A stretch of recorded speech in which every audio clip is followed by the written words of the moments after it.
हम अपनी क्लास को बढ़ाएंगे। सेकंड जो एक और इसका डिसएडवांटेज था वो था इन्वेंट्री में बी आउटडेटेड और एब्सोल्यूट। कुछ बिजनेस ऐसे होते हैं जिसमें हम जो इन्वेंट्री डील कर रहे होते हैं वो इन्वेंट्री जो बहुत शॉर्ट लाइफ होती है, यानी जिसकी एक्सपायरी बहुत नियरेस्ट होती है। जैसे कुछ इन्वेंट्रीज ऐसी होती है जो विद इन अ 1 ईयर या with in a 6 month 8 month expire हो जाती है। तो ऐसे में कोई हम ऐसा बिजनेस परचेज कर रहे हैं जिसमें एक बड़ा अमाउंट इन्वेंट्री का है जो 2 4 या 6 लाख से ज़्यादा की हो सकती है, लेकिन वो इन्वेंट्री नियर टू एक्सपायरी हो, और पता चला जैसे ही हमने उस बिजनेस को परचेज किया और वो इन्वेंट्री एक्सपायरी के नज़दीक आ गई, तो ये एक बड़ा लॉस का सबब आपकी बन आवाज सकती है बहुत उस स्लो आ नए रही है। ओनर के लिए जिसने उस बिजनेस को परचेज किया है। तो हमें एक बेसिक कंसिडरेशन ये भी रखनी चाहिए कि हम देखें कि इन्वेंट्री की लाइफ साइकिल क्या है और वो इन्वेंट्री कब तक जो है अपनी लाइफ को मेंटेन करेगी। एक और अहम फैक्टर होता है वो है account receivable may be worthless then face value. जहाँ बहुत सारे बिजनेस में कैश में डीलिंग होती है वहाँ क्रेडिट में भी डीलिंग होती है, और जब हम क्रेडिट में सेल करते हैं तो हमारे पास एसेट्स के अंदर एक बड़ी कंट्रीब्यूशन होती है अकाउंट रिसीवेबल की। और अकाउंटिंग में आप बहुत डिटेल में पढ़ चुके होंगे कि जहाँ अकाउंट रिसीवेबल होता है वहाँ बैड डेट्स भी होता है, और बैड डेट्स वो होता है अनकलेक्टेबल अमाउंट जो हमारे अकाउंट रिसीवेबल में नहीं रिसीव होता। जब ओल्ड ऑनर न्यू ऑनर को बिजनेस सेल करता है तो वो बैलेंस शीट के अंदर अपने अकाउंट रिसीवेबल को कैलकुलेट करके मेंशन करता है, लेकिन ये 100% रिकवरेबल नहीं होते। तो आपको बैड डेट्स के जरिए भी क्राइसिस का सामना करना पड़ सकता है while purchasing existing business. Record इसमें जो अहम फैक्टर है वो है द बिजनेस में बी ओवर प्राइस्ड, यानी ओल्ड ऑनर ने बिजनेस को इस्टेब्लिश करने में जो इन्वेस्टमेंट की थी वो 1 मिलियन थी, लेकिन अब जब आप उससे एज ए सेकेंड ऑनर उस बिजनेस को परचेज करने जा रहे हैं तो वो आपसे जो प्राइस चार्ज कर रहा है वो 1.5 मिलियन हो सकती है, वो 2 मिलियन हो सकती है, ये 2.5 मिलियन हो सकती है। ऐसे में अगर आप उससे सही बार्गेनिंग नहीं कर पाते और आप उससे ओवर प्राइस में बिजनेस खरीदते हैं तो ये आपके लिए जो है इन्वेस्टमेंट के अंदर इजाफे का सबब बनती है, और इससे रिटर्न ऑन इन्वेस्टमेंट पे नेगेटिव इम्पैक्ट पड़ेगा, और इस तरह आप वो बेनिफिट हासिल नहीं कर सकेंगे जो आपको उस बिजनेस से करने चाहिए। यहाँ पर ये हमारा आखिरी पॉइंट था जो हमने कंसीडर किया वाइल परचेजिंग एग्जिस्टिंग बिजनेस। अब जो हमारा अहम सेक्शन है वो है step in acquiring a business. जब हम एक बिजनेस को एक्वायर करने जा रहे होते हैं जो ऑलरेडी स्टैब्लिश है, ऑलरेडी डेवलप है, उस बिजनेस को एक्वायर करने में हमें किन किन कंसिडरेशन को फेस करना चाहिए। इसके अंदर सबसे पहले है analyse your skill abilities and interest to determine what kind of business you should consider. कोई भी ऑनर हर किस्म का बिजनेस नहीं कंट्रोल कर सकता, नहीं सक्सेसफुली ऑपरेट कर सकता, जब तक कि वो फोकस ना करे कि उसकी पर्सनल स्किल्स क्या है, पर्सनल एबिलिटीज क्या है, और उसका पर्सनल सबसे अहम चीज एरिया ऑफ इंटरेस्ट क्या है। अगर आपने बिजनेस जो परचेज करने मार्केट में जा रहे हैं एज ए एग्जिस्टिंग बिजनेस, वो according to your skills, according to your ability and according to your area of interest है, तो उसका मकसद है कि आप उस बिजनेस को आसानी से सक्सेस की तरफ ले जाएंगे। लेकिन अगर वो against of skills, against of area of interest, against your abilities हुआ, तो इस बिजनेस को आप बहुत ज़्यादा हार्ड वर्किंग के बावजूद भी सक्सेस की तरफ ले जा नहीं सकेंगे लाइक ए प्रीवियस ऑनर। तो आपको बहुत ज़्यादा फोकस करना वाइल परचेजिंग ओल्ड बिजनेस कि आपकी स्किल्स, इंटरेस्ट और एबिलिटीज़ क्या है। एक और चीज़ जो हमें कंसीडर करनी होती है वो होती है prepare a list of potential candidate. आपको जो है पोटेंशियल कैंडिडेट की लिस्ट प्रिपेयर करनी होती है कि वो कौन कौन से कैंडिडेट हैं जो मार्केट में अपने बिजनेस को अवेलेबल फॉर सेल की पोजीशन में मौजूद है। सेकंड होते हैं investigate those candidate and evaluate best one. फिर आप उसमें से ग्रुपिंग करते हैं, पोर्टफोलियो बनाते हैं, पूल बनाते हैं उन कैंडिडेट का, और फिर देखते हैं उसमें से आइडियल आपके लिए फ्यूचर में कौन सा रहेगा। फिर उसके बाद आता है एक्सप्लोर फाइनेंसिंग ऑप्शन। आप एक्सप्लोर करते हैं कि उस बिजनेस को इम्प्रूव करने के लिए जो इन्वेस्टमेंट करनी पड़ेगी उसके लिए आप कहाँ कहाँ से कौन कौन से ऑप्शन अवेल कर सकते हैं। और नेक्स्ट होता है इंश्योर द स्मूथ ट्रांजेक्शन, यानी आप किस तरह उस बिजनेस को फ्यूचर में स्मूथली रन कर सकेंगे। तो ये वो फैक्टर है जो while purchasing and existing business आपको फोकस करने हैं। अब इनको हम स्टेप बाय स्टेप डिटेल में देखते हैं कि जो पॉइंट हमने कंसीडर किए यहाँ पर।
अगर आप बात करें analyse your skills and abilities की, तो इसको आप जो अंडरस्टैंड करने के लिए जो फैक्टर को फोकस कर सकते हैं उसके अंदर सबसे पहली चीज होती है what business activities do you enjoy most. वो कौन कौन सी बिजनेस एक्टिविटीज हैं जिनको आप करते में बर्डन फील नहीं करते, बल्कि उन बिजनेस एक्टिविटीज को करने में जो है आप बहुत ज़्यादा एंजॉय करते हैं। ये पॉइंट इंडिकेट करता है कि आप उस बिजनेस के अकॉर्डिंगली एरिया ऑफ इंटरेस्ट रखते हैं, क्योंकि जो काम आपके according to area of interest होता है उसमें आपको कोई बोरियत नहीं होती, आप उसमें कोई बर्डन नहीं फील करते, और आप उसके अंदर with interest maximum time consume करते हैं और जिसकी आपको फीलिंग्स भी नहीं होती। सेकेंड आप देखते हैं विच इंडस्ट्रीज और market offer the greatest potential growth.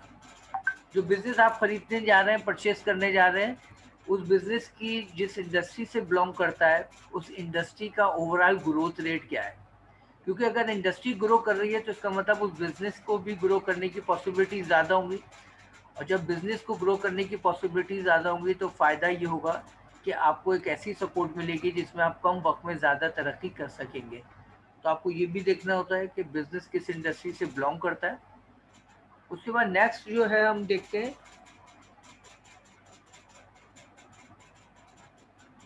which industry or market offer the greatest potential for growth, which industry interest do you most least why, and what kind of business do you want to buy।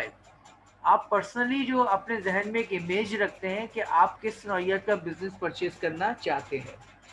What kind of business do you want to avoid, वो कौन सा business है जिनसे आप avoid करते हैं, जो आपको पसंद नहीं है, ताकि ऐसे बिजनेस को आप हरगिज परचेज ना करें। नेक्स्ट होता है उसके बाद what do you expect to get out of the business. आप जो बिजनेस परचेज करने जा रहे हैं उस बिजनेस के जरिए आप क्या एक्सपेक्टेशन रखते हैं कि आपको क्या बेनिफिट फाइनेंशियल या नॉन फाइनेंशियल रिक्वायर्ड है। How much time energy and money can you put into the business. आप उस बिजनेस के अंदर कितनी स्ट्रगल करने की सलाहियत रखते हैं, कितना टाइम दे सकते हैं, कितनी एनर्जी दे सकते हैं, क्या ये आपके लिए अफोर्डेबल होगा या नहीं होगा। What business skill and experience do you have and what skill and experience do you lack। उस बिजनेस से रिलेटेड वो कौन कौन से एक्सपीरियंसेस हैं, वो कौन कौन सी इंफॉर्मेशन नॉलेज है जो आपके पास है, और वो कौन कौन से इंफॉर्मेशन है जिसकी आपके पास कमी है और आप उसको किस तरह मैनेज करेंगे। How easily can you transfer your skills and experience to other type of business. अगर आप बिल्कुल एक ऐसा बिजनेस परचेज कर रहे हैं जो आपके एक्सपीरियंस के 100% अकॉर्डिंगली नहीं है, तो आप उसके अंदर मॉडरेशन यानी चेंजिंग किस हद तक कर सकते हैं। How much risk are you willing to take. कोई भी बिजनेस विदाउट रिस्क नहीं होता, उसमें लार्ज वैरायटी ऑफ रिस्क होती है, तो आपको देखना है कि उसमें रिस्क कितना है और आप कितना रिस्क बेयर करने की कैपेसिटी रखते हैं। Are you willing to able to around the struggling business, क्या आप उस बिजनेस के अंदर स्ट्रगल, हार्डवर्किंग इनपुट करने के लिए तैयार हैं? What size of company do you want to buy? Company के 3 साइज होते हैं, एक स्मॉल, एक मीडियम एंड लार्ज। तो जो बिजनेस आप परचेज करने जा रहे हैं इनमें से कौन सी कैटेगरी से बिलोंग करता है?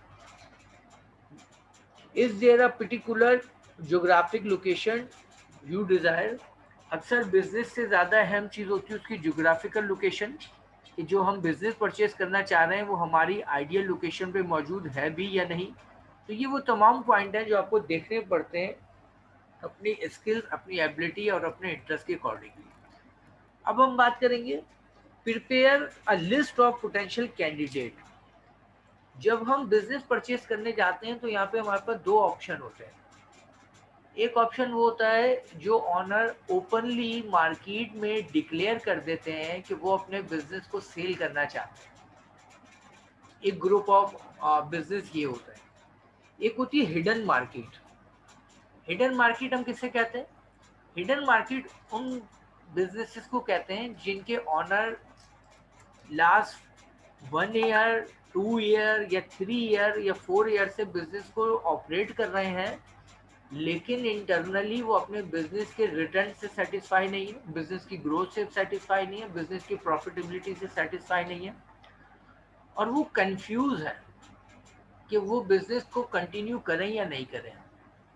ऐसे में ऐसे ऑनर को अगर कोई बायर, एज ए बायर कोई ऑफर करता है तो उनको अपने कंफ्यूजन में डिसीजन मेकिंग में आसानी होती है और वो अपनी डिसीजन मेकिंग के जरिए उस बिजनेस को फौरन सेल करने के लिए तैयार हो जाता है।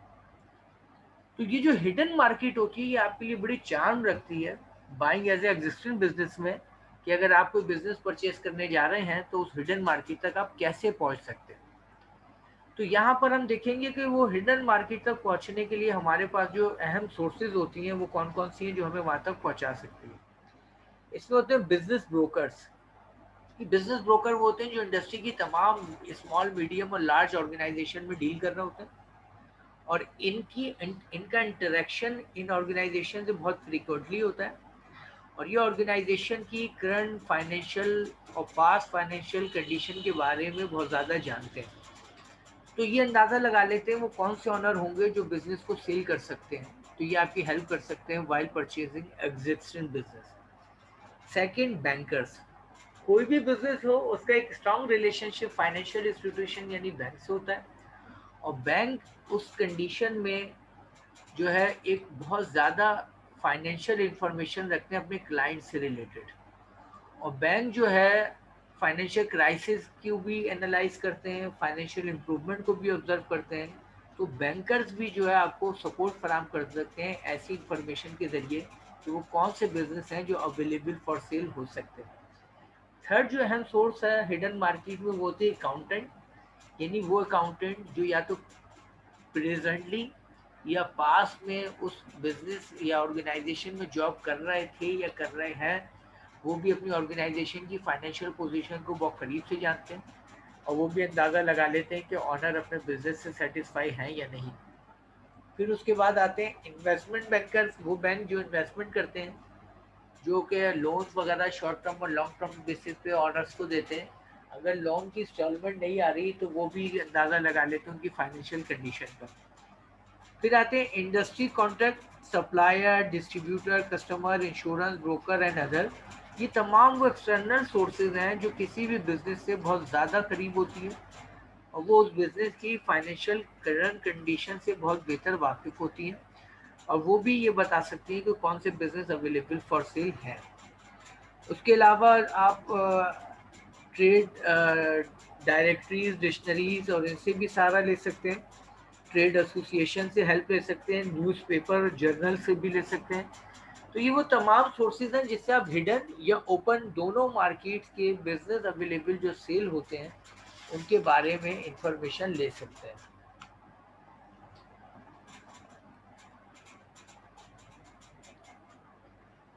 उसके बाद मरहला आता है investigate and evaluate candidate business and evaluate best one.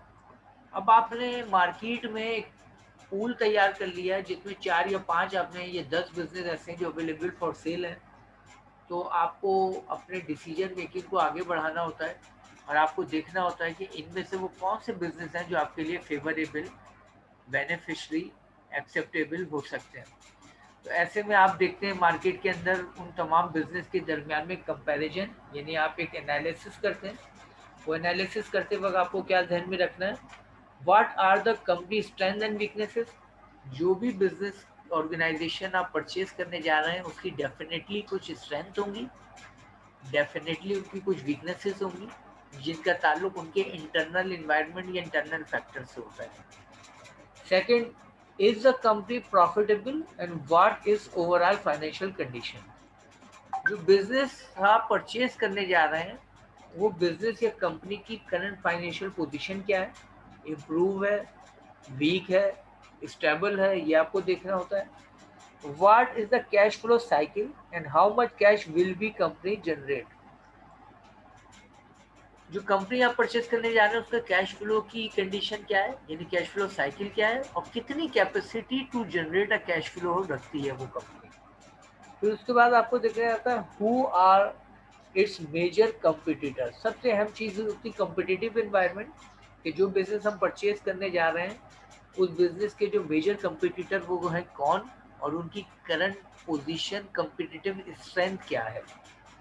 उसके बाद आप देखते हैं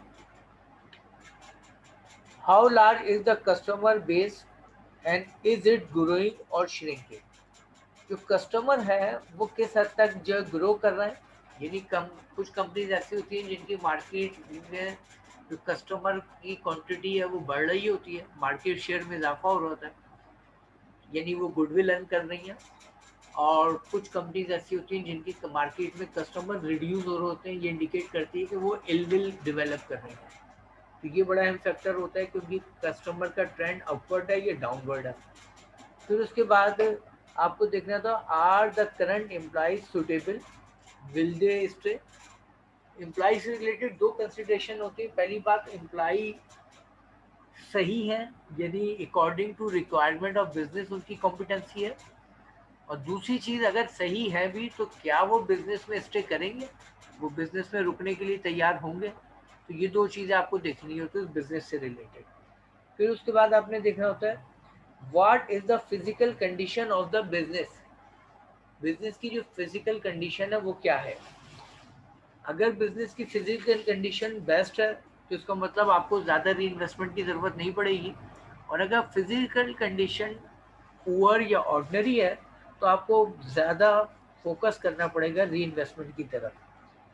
what new skill must you learn to able to manage the business successful. वो कौन सी उस बिजनेस से रिलेटेड स्पेसिफिक स्किल्स हैं जिनको आपको सीखना बहुत ज़रूरी है ताकि आप उस बिजनेस को सही तरीके से चला सके। फिर एक ऑप्शन हमारे पास आता है एक्सप्लोर फाइनेंसिंग ऑप्शन। यहाँ पर आपको देखना होता है कि जो बिजनेस आप परचेज करने जा रहे हैं उसमें डेफिनेटली आपको दो इन्वेस्टमेंट करनी है। एक इन्वेस्टमेंट करनी है at a time of purchasing और दूसरी इन्वेस्टमेंट करनी है at a time of operating. जब आप उस बिजनेस को टेक ओवर करने के बाद उस बिजनेस को स्टार्ट करेंगे तो उस बिजनेस की वीकनेसेस को रिमूव करने के लिए आपको फर्दर इन्वेस्टमेंट की ज़रूरत पड़ेगी। तो इन दोनों कंडीशन में आपको फाइनेंसिंग ऑप्शन को यूटिलाइज करना पड़ेगा, और फाइनेंस से रिलेटेड ऑप्शन आपके पास दो ही हैं। एक है आपके पास डेट और एक है आपके पास इक्विटी, कि या तो आप कैपिटल इन्वेस्टमेंट करेंगे या लोन लेंगे। वो लोन शॉर्ट टर्म होगा, लॉन्ग टर्म होगा, ये आपको फाइनेंशियल डिसीजन लेने पड़ेंगे। फिर उसके बाद आता है मरहला इंश्योर द स्मूथ ट्रांसमिशन, कि आप उस बिजनेस को आफ्टर परचेजिंग कैसे रवानी के साथ चलाएंगे कि उस बिजनेस की अनसर्टेनिटीज़ को रिमूव किया जा सके, बिजनेस की प्रोडक्टिविटी में इजाफा किया जा सके, बिजनेस के ऑब्जेक्टिव को सक्सेसफुली अचीव किया जा सके। इन तमाम फैक्टर के लिए वो क्या स्ट्रेटजीज, वो क्या पॉलिसीज़, वो क्या रूल्स, वो क्या रेगुलेशन, वो क्या तरीक़ाकार रोड मैप आप यूज़ करेंगे ताकि आप उस बिज़नेस को मैक्सिमम लेवल पर सर्टेन कंडीशन में सिक्योर लेवल पर स्मूथली चला सकें। तो यहाँ तक ये हमारे जो अहम पॉइंट थे while purchasing and existing business.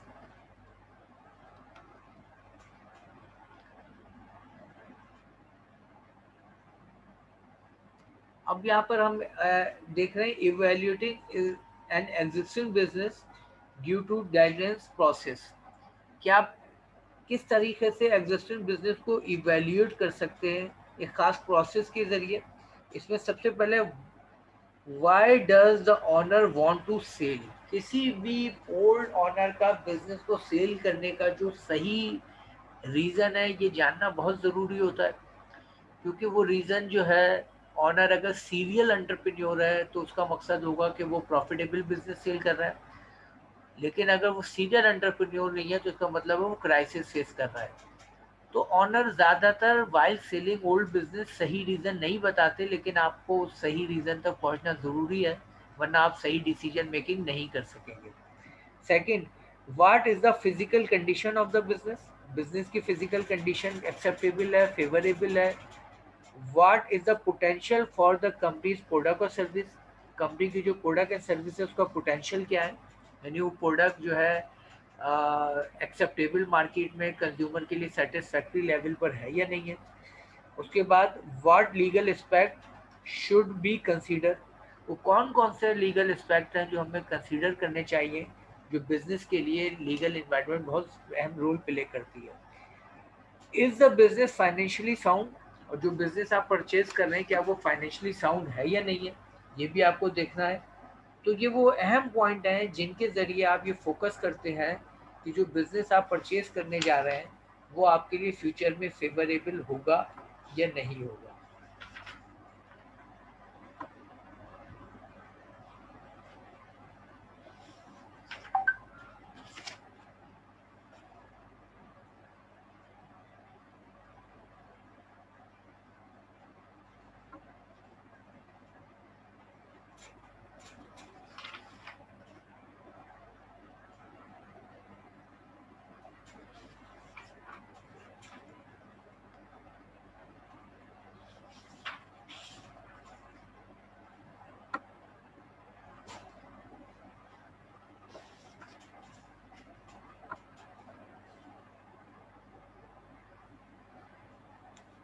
उसके बाद मरहला आता है हमारे पास मेथड फॉर डेवलप डिटरमाइनिंग।